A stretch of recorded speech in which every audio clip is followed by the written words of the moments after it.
आदाब, सत श्री अकाल, नमस्कार। न्यूज़ प्लस वन से मैं शगुफ़ा परवीन। हम आपको बता रहे हैं न्यूज़ प्लस वन की कुछ खास खबरें। मैं ये बतलाना चाहता हूँ कि नेशनल फ्रंट ऑफ इंडिया के झंडे बैनर तले आज मीटिंग थी और नेशनल फ्रंट ऑफ इंडिया जो है वो 8 जो है सियासी पार्टियों और 14 जो है गैर सियासी तंजीमों की एक फ्रंट है और इस फ्रंट के तहत जो है आज मीटिंग बुलाई गई थी, जिसमें जो है गाज़ियाबाद शहर के जो है मानिंद लोगों के साथ साथ एक मेहमान खुसूसी थे जिनका नाम जो है इस्माइल बाटली वाला है, क्योंकि वो इनफरादी तौर पे भी उनकी काफ़ी कोशिश रही है। वो भी चाहते हैं, लोगों को जागरूक करने का काम कर रहे हैं।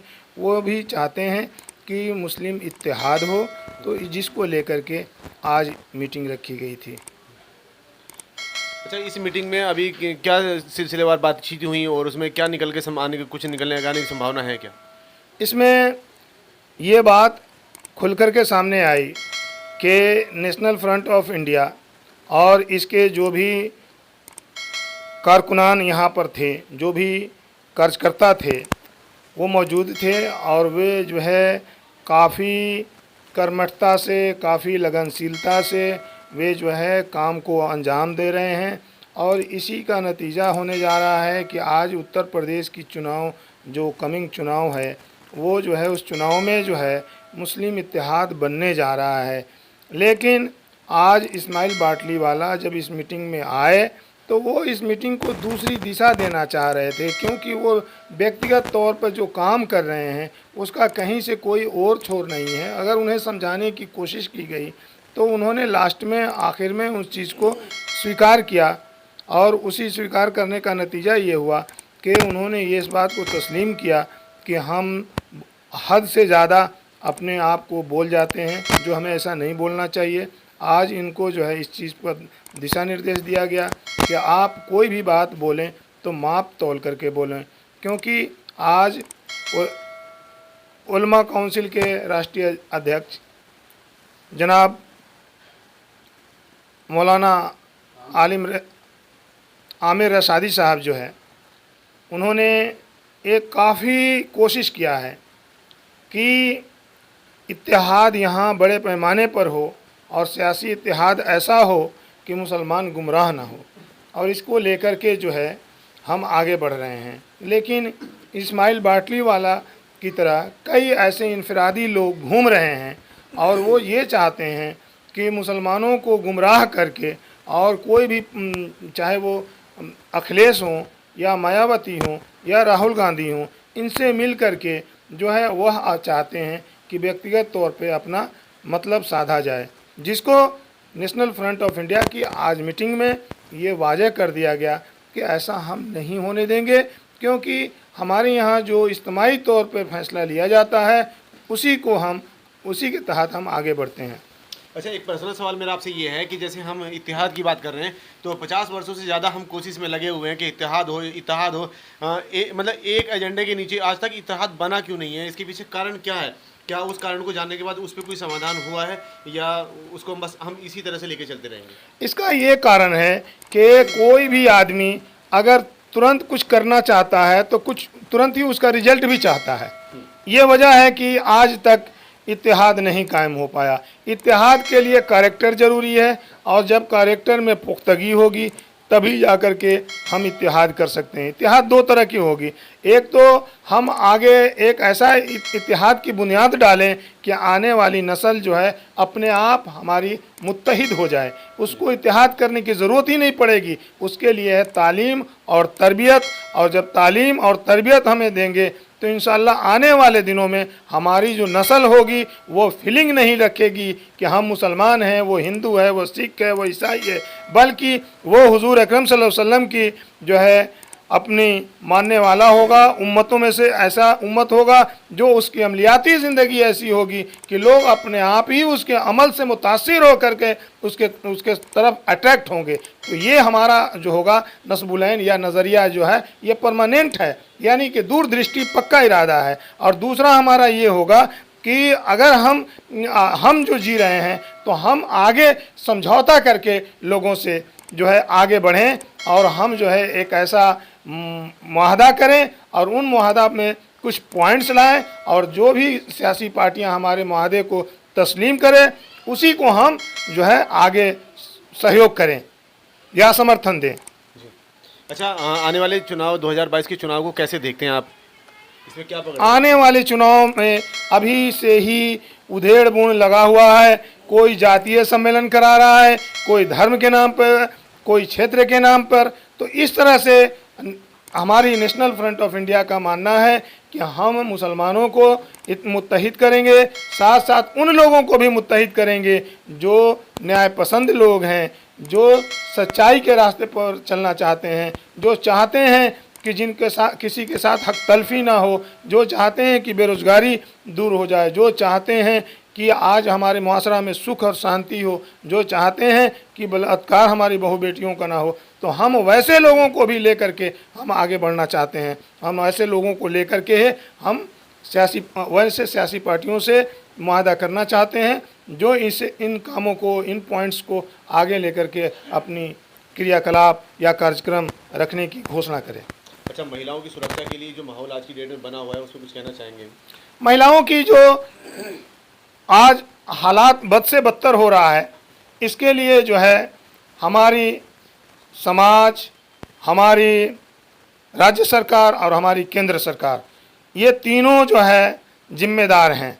समाज इसलिए है कि अगर किसी भी बहू बेटियों के साथ छोटी सी घटना छेड़खानी होती है, हम बीच चौराहे पर देखते हैं मगर हम जो है वहाँ से उसे नेगलेक्ट करके निकल जाते हैं। हमारे अंदर की इंसानियत मर चुकी है। तो ऐसी हालत में हम अपने अंदर की जो इंसानियत है उसे जगाना होगा और तभी जाकर के मुआशरे में, समाज में इस तरह की घटनाएं रुकेंगी। और उसके साथ ही साथ जो आज सियासी लोग ख़ास तौर से इसमें इन्वॉल्व हैं, उसके लिए जो है जो आज के नेता हैं, जो सुख लोलुभित इस तरह के वो लोग जिम्मेदार हैं। तो ऐसे लोगों को जो नेता हैं उनका भी पर्दाफाश करना पड़ेगा हमें, ताकि हमारा आने वाला जो है सियासत वो पाक दामन वाले लोग जाएं, तभी जाकर के जो है हमारी बहू बेटियां सुरक्षित रह सकती हैं।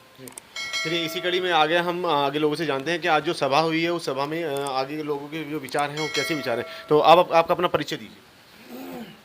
मेरा नाम खलीकुद्दफ़र खान बुखारी है और शॉर्ट में KZ बुखारी लिखते हूँ मैं। जी। अच्छा बुखारी साहब, आज जो सभा हुई है उस सभा में आप मौजूद थे, तो कैसे देखते हैं इस सभा को? देखिए, सभा का मकसद तो यही था कि हम आपसी गलतफहमियों को दूर करके आपस में बैठ करके आगे के लिए लाए अमल तैयार करें। जी। लेकिन उस मौजू पर सही तौर से गुफ्तगू नहीं हुई जो होनी चाहिए। अच्छा। बहुत चाहा इस बात को, लेकिन बाटली वाला साहब अपनी खिदमात, अपने तजर्बात, अपनी ज़िंदगी के मामलात पर ही बोलने के लिए पूरा वक्त ख़त्म करना चाहते थे, जिस पे कई दफ़ा उनको हमने रोकने की कोशिश की। बहरहाल हमारा मौजू आज का था कि हम मुसलमानों को यूपी में किस तरीके से मुत्तहिद एक करके एक ताकत बना सकते हैं, एक सियासी ताकत बना सकते हैं और सियासी ताकत बनाने के बाद अपनी कौम के, अपनी मिल्लत के और मुल्क के मसाइल को हल करने में हम क्या किरदार अदा कर सकते हैं। हमारा यही मकसद था। उस पर पूरे तौर से बात तो यही मुख्तसर हुई है।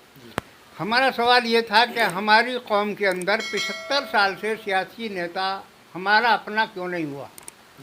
दूसरी पार्टियों में रह कर के कुछ भी बनाते रहे हैं, कभी कुर्सियों पर बिठा दिया, कभी ठोकर से गिरा दिया, ये चलता रहा है।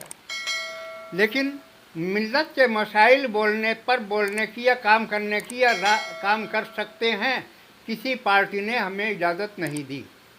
हर दौर में 50 साल तक लगभग हम एक पार्टी के नाम पर मुत्तहिद रहे हैं और एक पार्टी से डर के रहे हैं।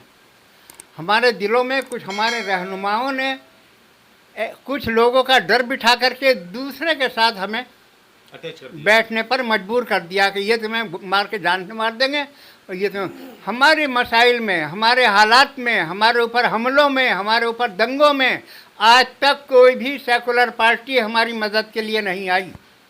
बल्कि सेकुलर पार्टियों का नज़रिया ये है कि जब मुसलमान पिटता है तो हमारी गोद में आके बैठता है, इसलिए उनसे डरवाते हैं हमें। तो आज मैं एक सवाल मेरा तमाम लोगों से, पूरे हिंदुस्तान के मुसलमानों से है, क्या कांग्रेस सेकुलर है? उसका किरदार आपने देखा है 50 साल की सरकारों का? क्या समाजवादी सेकुलर है? मुजफ्फरनगर में उसके राज में क्या क्या हुआ? क्या सेकुलर है? क्या मायावती सेकुलर है? जब वक्त आता है तो सब उन्हीं के साथ खड़े होते हैं जिनसे हमें डराते हैं। और जब मुलायम सिंह ने आशीर्वाद नहीं दिया है क्या फिरका परस्ती को? जी, आजम खां जिन्होंने सारी ज़िंदगी सर्व कर दी, उसके लिए बताइए समाजवादी ने क्या किया, तो आपके लिए क्या कर सकते हैं? अच्छा, इस बार सन 2022 में जो चुनाव आने वाले हैं उसके लिए आपका क्या एजेंडा तैयार है और हम आपकी लोग जो यही तैयारी कर रहे हैं कि मुसलमान मुत्तहिद हों। ये 20% मुसलमान जब एक जगह होगा तो कुर्सी हमारे बगैर अखिलेश यादव को नहीं बात मिलेगी। फिर वही आती है कि पिछले 50 वर्षों से जो काम आज तक नहीं हुआ है उसे आप 2 साल में कैसे कर पाएंगे? हम जब तक ये नहीं समझेंगे, मैंने ये टॉपिक डाला था लेकिन इस पर बात नहीं हुई, हमारी क़यादत की सबसे बड़ी दुश्मन कोई चीज़ है तो सेकुलरिज्म है। जी।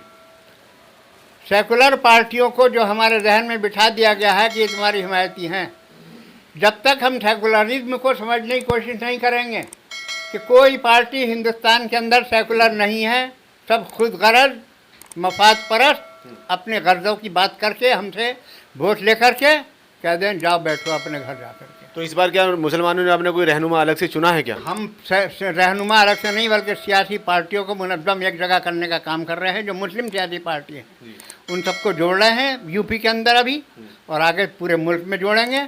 यूपी में जोड़ने के बाद इनको अगर कोई पार्टी हमसे इत्तेहाद करती है मसाइल की बुनियाद पर, पॉइंट हमारे होंगे, उन पॉइंट पर उन्हें अगर हमसे वो समझौता करते हैं तो करेंगे, वरना हम अकेले लड़ेंगे, कोई बात नहीं पड़ती। हम मेरा सवाल अभी तक बाकी है कि हम बात कर रहे हैं इत्तेहाद की, और अभी हम खुद इत्तेहाद नहीं हैं और हम पार्टियों के अंदर भी इत्तेहाद लाने की कोशिश कर रहे हैं, हम पार्टियों को एक जगह मुनज़्ज़म करने की बात कर रहे हैं। तो ये कैसे होगा? इसका कोई खाका तैयार किया है क्या? बढ़ रहे हैं आगे, हमारे साथ 9-10 पार्टी आ चुकी हैं मुस्लिम, और 3-4 दिन में और 3-4 पार्टी आ रही हैं, बाकी जो रह गए हैं वो भी आ रहे हैं। गैर सियासी तंजीमें बहुत सी आ रही हैं, मुल्क के दानिश्वरों से बात, अपने यूपी के दानिश्वरों से बात चल रही है, मुल्क के गैर सियासी उलमा कराम से हमारे राब्ते हो रहे हैं, हमारे जो इलाक़ों में असरदार लोग हैं उनसे राब्ता कर रहे हैं, और इस तरीके से हम इस काम को आगे बढ़ा रहे हैं। तो जैसे कि आपने देखा कि लोग यहाँ बहुत जी जान से मेहनत कर रहे हैं और आने वाले समय में एक अच्छी सरकार लोगों को दिला सके, बच्चों का भविष्य जो है वो अच्छी तौर पे बन सके, और इस देश का नाम जो है वो दूर दूर तक मतलब पूरी दुनिया के अंदर बन सके, उसके ऊपर लोगों की फ़िक्र जो है वो जारी है। अब ये किस तरह से इसको पाए तकमील तक पहुँचाते हैं, इनसे जुड़ी बातें हम आप तक पहुँचाते रहेंगे। आप देख रहे हैं न्यूज़+1, मैं हूँ आपके साथ मोहम्मद आसिफ सैफ़ी, कैमरामैन यास्मीन खान के साथ।